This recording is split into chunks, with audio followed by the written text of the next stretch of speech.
Welcome, ghouls, ghosts, and mere mortals, to a very ghostly edition of the Hidden Creek Manor. In this episode, I'm going to show you how to create a ghostly apparition like the one you're seeing right now. And all you'll need are two items. A projector.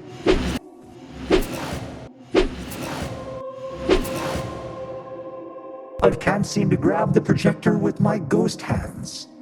Anyway, let's just jump straight into the video and get to ghosting. Well, maybe not ghosting. Don't ghost me because I want you to watch the video, but you guys get it. Let's get to haunting.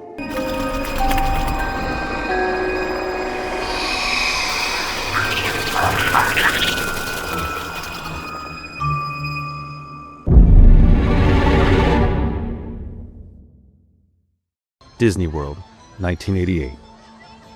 As I'm walking through the park, experiencing all the wonderful things, I notice something in the distance. A large mansion on a hill. Not just any mansion. The haunted mansion.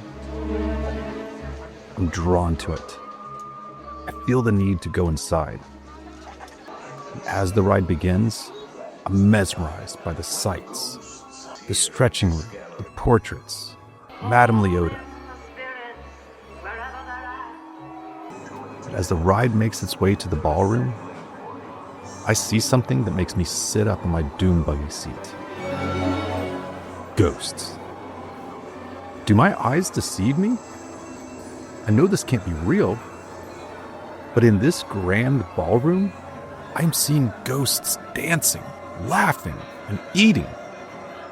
How is this possible? I'm floored. The only explanation is magic. All right, so maybe it wasn't magic. Or at least it was a different type of magic. You see, the Disney Imagineers used the Pepper's Ghost technique to pull off this effect.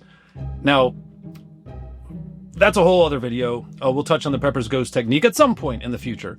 But for this video, we're going to use a different method to achieve very similar results. And it's quite an easy illusion to create, and it's really cool. And all you'll need are really two physical items. A projector, which I can grab now that I have real hands, and some material that's see-through, but the projector can project onto. So I'm going to use some tulle. So as you can see, it's opaque. You can see through it, but still creates a surface for the projector to hit. So that's what I'm going to use. Now, you can use different materials for this, and there are other videos out there that kind of go over kind of good, better, best options. I've seen people use mosquito netting. I've seen people use like opaque shower curtains, of course, tulle, like I just mentioned. They do make screens designed for this, a company called Atmos FX. We'll talk about them a little bit more when we get to the digital assets, but they make screens specifically for this illusion. But we went with the tulle because, well, first off, it's cheap. And secondly, it's a little bit more see-through than some of those screens that are designed for the projection. Now, because we went that route, now we're going to be losing a little bit of the strength of the projector. It's not quite as powerful on the tulle as it would be on one of those illusion screens, but the tulle does the job. So that's all that matters. So now that we know the physical materials that we're going to be using, let's get on the computer and go over the digital materials that we'll be using. All right, guys, so we have a few different options to select the best video file that will work for our ghost illusion. Now, our first option is the completely free and pretty easy way. We can just find a video on YouTube. So I just put Halloween projection in the search bar, and there are quite a few videos available already that I can use directly from YouTube. So I could just play this on my projector on loop, and I would be able to have that ghost illusion like you see here of that ghost girl. Now, the problem with using free videos on YouTube is you'll have to stay connected to the internet, which means you might have to take a separate device like a laptop to hook up to your projector. So that can be a bit cumbersome. Definitely if you're going to be projecting something outside. Now inside, not a big deal.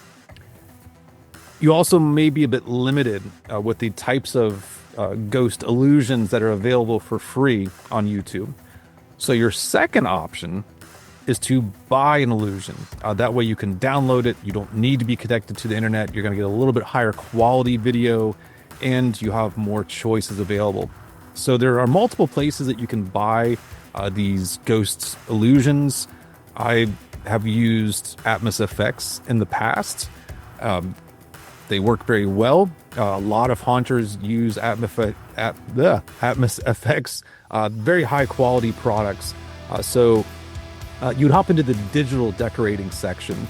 If you wanted to learn more about digital decorating, they've got some additional instructions, things like that. But for now, we're just going to look at one of the assets. So yeah, we'll just take a look at this Bone Chiller's Pirates.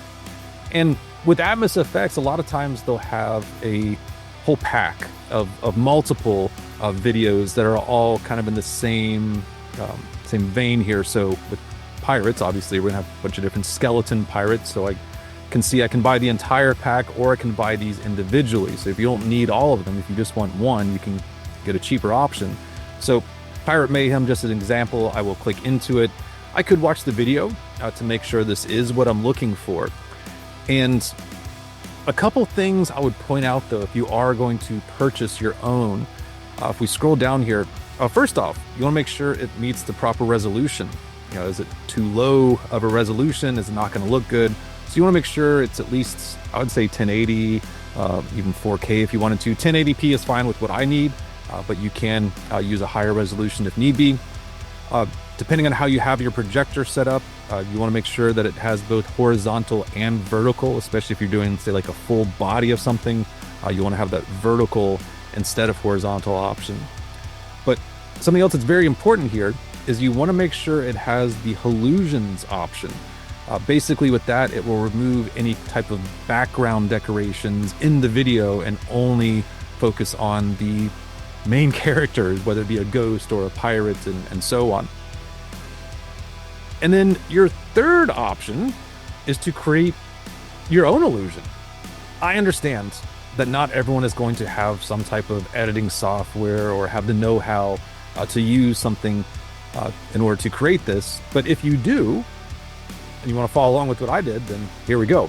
I used After Effects, and well, first thing I did, we'll hop into my pre-comp to take a look at this.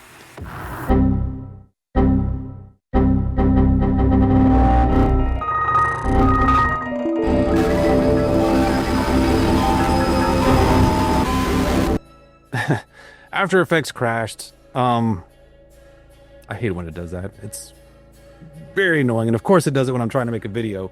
So luckily I failed earlier making one of these videos, so I'm going to try to watch the video that I created earlier and see if we can just pull it off that way.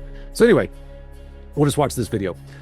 So the first thing I did was I actually filmed myself actually in front of the cobblestone wall that you see behind me, and I used the roto brush to remove the background. Now, I didn't do a perfect job of this because I knew that I would be adding effects later on that would be very forgiving to the to that background. So I just did a quick job with that roto brush, got rid of the background. Now that the background has been removed and everything looks pretty good, then I added a few effects to this footage to start to give it more of a ghostly look. So the first thing I did, come on, Michael, what are we doing here? There we go. So the first thing I did was I added a curves effect to it. I've just brightened it up just slightly. As you can see here, not a huge change with that curves effect, but it does make a difference further down the road.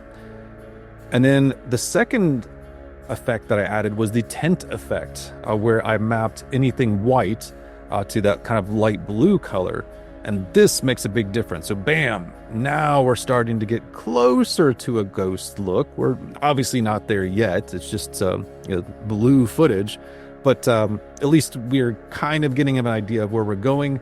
And then the glow effect, now we're talking. Now we're starting to get more of a ghostly look and feel here. It's still not ghost, but one more step closer. So now that we've got the bluish color, we've got the glow going, the next step is to add kind of an outline, a ghostly outline, as you can see here. Now, originally I tracked my motion, and then I tried to track this to that. It didn't work very well, so it is what it is. So I had to create a mask. Now, once again, just like with the previous step, with that roto brush, the mask is not perfect. You guys can see here, but it doesn't matter because we're just creating this mask to add this ghostly outline. So even like right there, I can move it in, but even with it being out further, you can't really tell, so it doesn't matter. That being said, though, I did have to then kind of go through the footage and create keyframes for that mask and kind of remap it ever so often, especially when I did the reach for the projector, because there is so much motion there. I did have to move that mask around quite a bit. So that was a bit tedious, but I wasn't making it perfect. I didn't spend a huge amount of time on it. So it is what it is. And then something I would point out, guys, is I use this free Saber plugin. You can download it for After Effects. Just search Saber on the internet for After Effects. You'll find it, download it, it's free. And then something that's very important, though, is that under the customized core, you want to make sure that you set the core type to layer masks. If you set it to Saber, it's just going to be a line. It's not going to do what you want it to do. So you want it to be layer masks, so that way it follows that mask that you created, that outline, to actually create that ghostly look. And then you can choose whatever Saber option you want. There's tons of different effects, so choose the one that meets your needs. So I went with the nebula. Sorry, I can remember the word. And as you can see, it starts off purple, so I did change the color to blue whenever I created that ghost effect, so that way it fell in line more with what I was doing. Now this one, not quite as blue, but whatever. So now that we have the bluish hue to the glowing effect, the outline, now we're almost done. We need to add the final touches. So mainly the eyes, having those glowing eyes. The first thing I did here was re-added the original video where I had none of the effects, so it looks quite odd here. And as you can see, I've got those weird eyes, so yeah, there we go. Let's turn those off. So as you can see, I added the original video, but I just masked my face. I didn't need the whole thing, because what we're going to do is we're going to use the After Effects face tracker to track my facial movements. So as you can see here, as I'm scrubbing through the footage, those trackers are following along with my eyes and my nose and my mouth and so on. We only need the eyes. But if I was doing a total face replacement, maybe like if I was adding a skull effect and I wanted it to open its mouth when I open my mouth, I could use this. But like I said, we're only using the eye, more specifically the pupils, the left pupil and the right pupil, because they're dead center, and that's kind of what we want to do. So now that we have that tracking done, I added a solid, which was just kind of this light blue color, and just because I figured that would match the ghostly effect. And then I created a mask around my eye. So we'll zoom in and make it a little bit easier to see.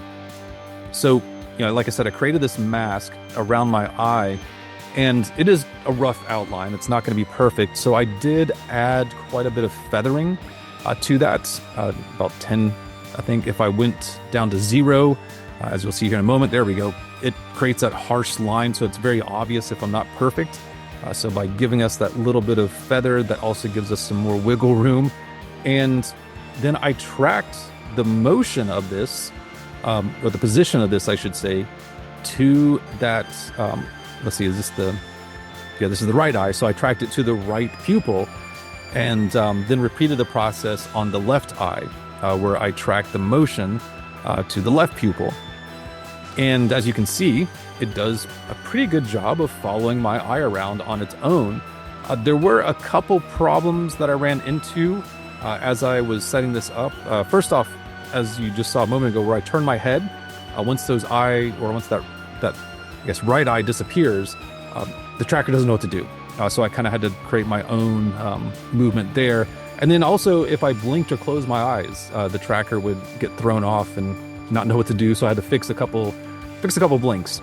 But other than that, it was much better than having to manually track my eyeballs. And then I added a glow effect to those eyeballs to give it more of a glowing look. So now we've gone through the different options to get our ghost that we're going to be projecting. Whoa, it's me looking at me looking at me. I don't like this. Let's get back. All right, we've got our projector, we've got our tool, and we've got our video asset. So let's set this up and create a couple different scenarios to show you guys where you could use this in your haunt.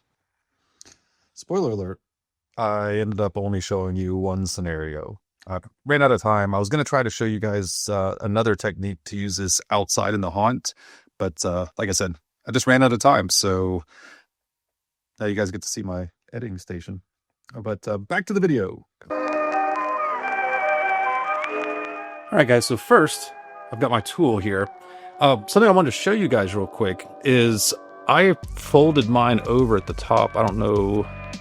There we go. Now it's in focus. Anyway, I folded mine over at the top and I sewed it so that way I created this loop in it so I could use that to put a pole through there. And my original plan was when I was going to hang it outside, either a pole or a rope is what it would hang on.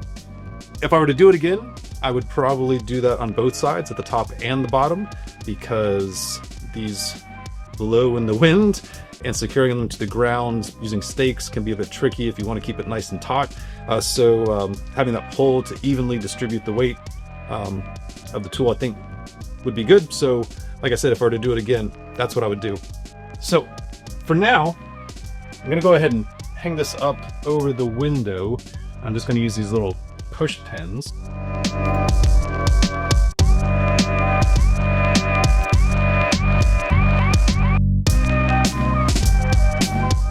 Like I said, you want to keep it nice and taut when you're setting everything up, because if you don't, it'll create these lines. Oh, got something on it. Thick. Anyway, you want to keep it nice and tight so it doesn't create lines that can mess up the reflections. I am probably not going to go into as much effort on this as I normally would, because this is just temporary. But just to give you guys an idea, we're going to get this pinned in, and then we're going to test it out. So, like I said, not the best job, but it'll do for demonstration purposes. Let's set up a projector.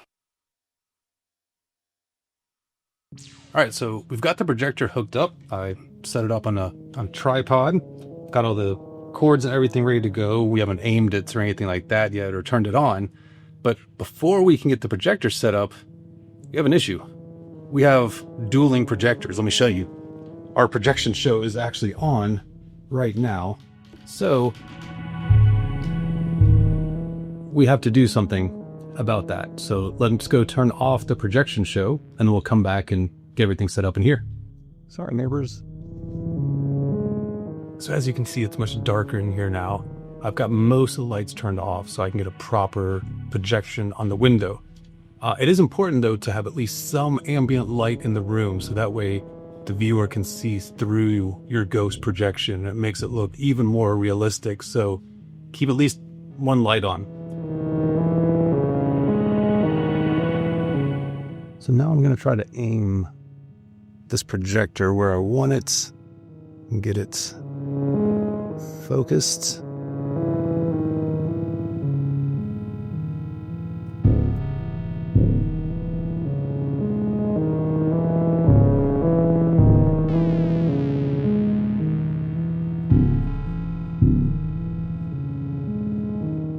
All right, so we've got the projector aimed.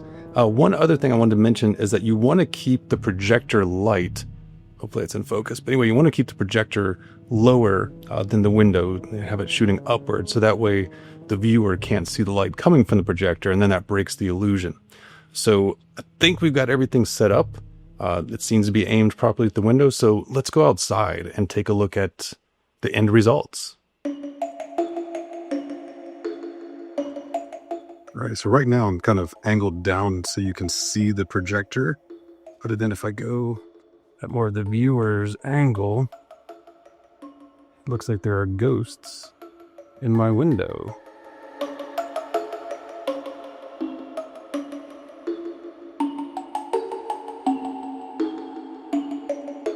Pretty cool illusion.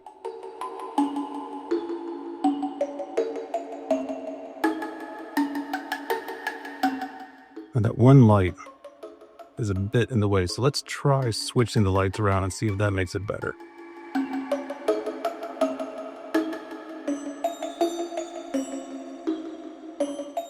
Oh yeah, that looks a lot better with the other light on. That way the first girl isn't so blown out by the light.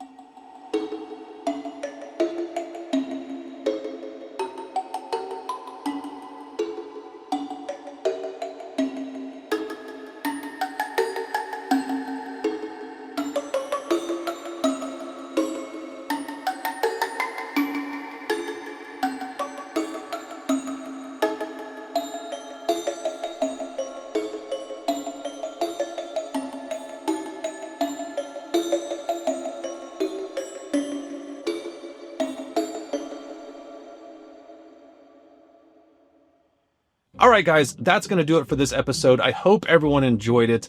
I know we don't have this in our haunt, but it's definitely something I would like to add at some point in the future. I did make an attempt at one point to add a ghost pirate to Kraken's Cove. It didn't work out, but eventually we would like to add more of these ghost illusions all throughout our haunt.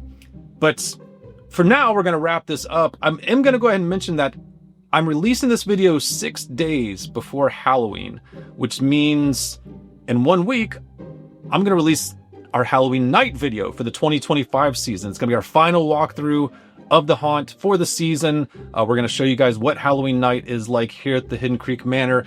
And by me mentioning it in this video, that forces me to get to work and get that video out as soon as I can. So I might have to stay up pretty late on Halloween, but that's okay.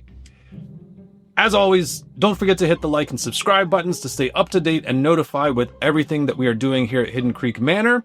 But for now, happy haunting, and we'll see you in the next one.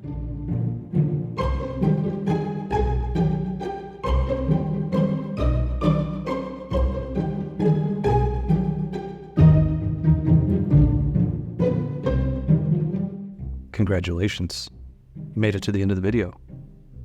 As a reward for sticking around, you may now watch one of these 2 videos. The choice is yours, but choose wisely.